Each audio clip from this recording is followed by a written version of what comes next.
Hei hopsti, Miikel siin ja tere tulemast G-Tripi videosse. Täna me võtame käsile siis kaua oodatud juggeli, mis näeb välja nii. Ja juggel on päris keeruline trikk, nii et enne kui me juggeli juurde läheme, tuleks selgeks teha genflip.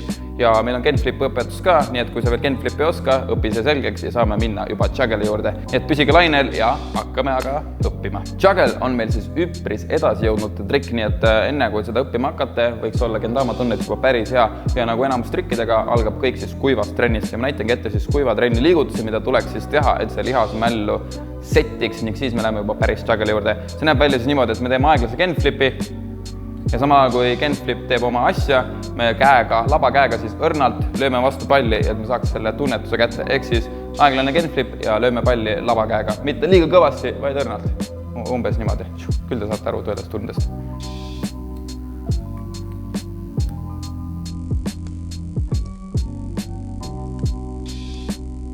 Kuiva trenni juures üks nipp veel. Kui mina õppisin iseseisvalt, tegin ma vea ja ma õppisin genflipi ära siis niimoodi, et ma püüdsin suhteliselt siit kapist kinni, aga siit uuesti genflipi minna on päris keeruline.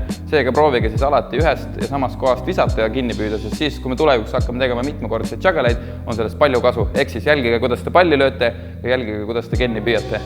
Kuiva trenniga võiks siis nii palju vaeva näha, et see tuleb sul juba suhteliselt naturaalselt niimoodi, et sa saad ka peaaegu vaatamata seda teha. See võiks olla lihasmälus täiesti salvestunud, nii et kui ma öösel tulen sul ukse taha ja ütlen, et näita mulle juggeli kuiva trenni, siis sa teed selle vabalt ära ka vaatamata.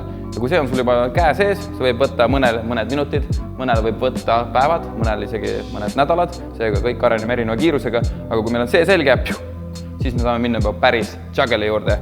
Nii et ma loodan, et saite selle selgeks ja lähme siis järgmise sammu juurde. Juggeli juures kõige tähtsam asi on ajastus. Ma olen näinud päris palju juggeleid, mis on nagu vale ajastusega ja võib-olla kuidagi hädavaevu sa maandud selle ära, aga et oma juggelit saada puhtaks ja stabiilseks, tuleks siis ajastada see trikk väga õigesti.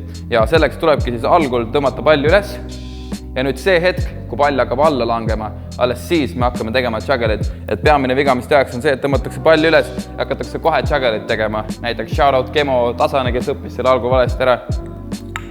See on võimalik teha nii, aga see ei ole väga jätkusuutlik. Seega ajastus kõige tähtsam, pall tuleb üles ja kui pall hakkab alla langema, siis me hakkame tegema juggelit. Järgmine viga, mida tehakse päris palju, on see, et palli kas lüüakse liiga tugevalt või siis palli lüüakse liiga kõrvale. Ehk siis palli löömine tuleb muidugi ajaga, see tunne, aga tähtis on siis see, et sa lööd selle palli võimalikult ilusti üles, sest siis on sul võimalus see saada ka pärast kapi peale või siis lausa spaiki. Igal kendama mängel on muidugi oma stiil, aga me oleme pannud tähele, et kui juggelit teha niimoodi laba käega, lendab see pall palju kontrollitumalt üles. Ehk siis, kui sa lihtsalt sirgel laba käega lööd ta üles, siis ta võib lennata natukene kaootiliselt. Muidugi igal ühel oma stiil, nagu ma mainisin, aga meie üldiselt teeme siis suhteliselt lõdva käega. Üks viga, mida me oleme veel märganud, on see, et palli lüüakse väga õrnalt ja see ei lenda väga kõrgele. Ja siis, kui palli lenda väga kõrgele, ei jõua sa kenniga enam siia alla. Ja vale juggel näeks siis välja niimoodi. See sakkis päris raskelt. Üks väike soovitus meie poolt on siis see, et kui te juggelit hakkate harjutama, proovige leida mõni selline aluspind, mis ei lõhu teie kendamat ja ei teeks liiga palju lärmi. Sest kui te elate korteris ja harjutate kendamaga juggelit, võib päris palju maha kukkuda ja ma arvan, et teie alumine naaber ei oleks väga õnnelik, kui see kogu aeg plirts ja plärts teeb. Nii et otsige õige koht ja mida rohkem valgust, seda parem on see trikk ära teha. Juggel on üldiselt siis see trikk, mis eristab sind algajatest kendama mängijatest, sest kui sul on juggel selge, on seal miljon erinevat võimalust, kuhu edasi minna. Mitmekordsed juggelid, lighthouse'id, juggelid, lunarisse, invert juggelid, half juggelid, switch juggelid ja nii edasi ja tagasi. Seega soovitan juggeli saada võimalikult lukku, sest siis avaneb teil kendamal täiesti uus maailm. Nii et te olete ilmselt näinud mõnda profi, kes teevad mitu juggelit ja siis maanduvad veel mõndasse kombosse. Nii et kokkuvõtteks siis nii palju, et juggel on üpris keeruline trikk, mis võib võtta mitu 100 kui mitte 1000 katset. Seega ära on alla, kui sa kohe välja ei tule. Nagu ma ütlesin, tuba või ruum või kus iganes sa mängid võiks olla siis hästi valgustatud, sest siis sa näeb paremini, mis sul toimub.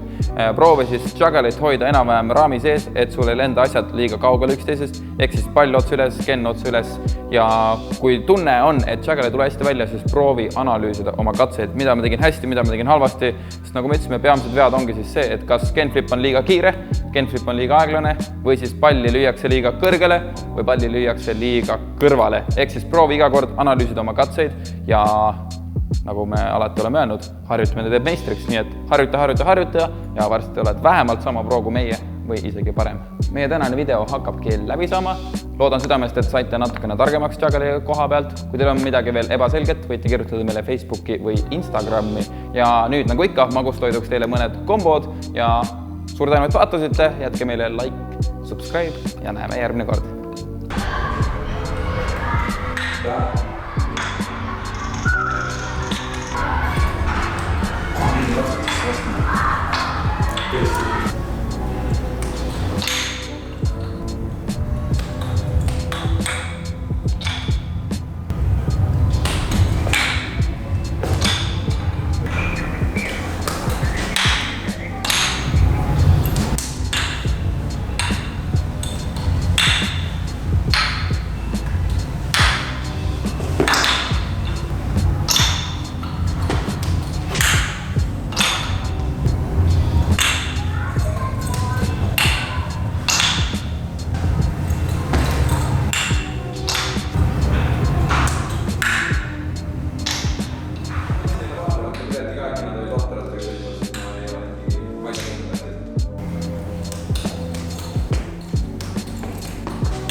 Ja ärge unustage siis tulla siia Super Skyparki 20. detsember kell 8.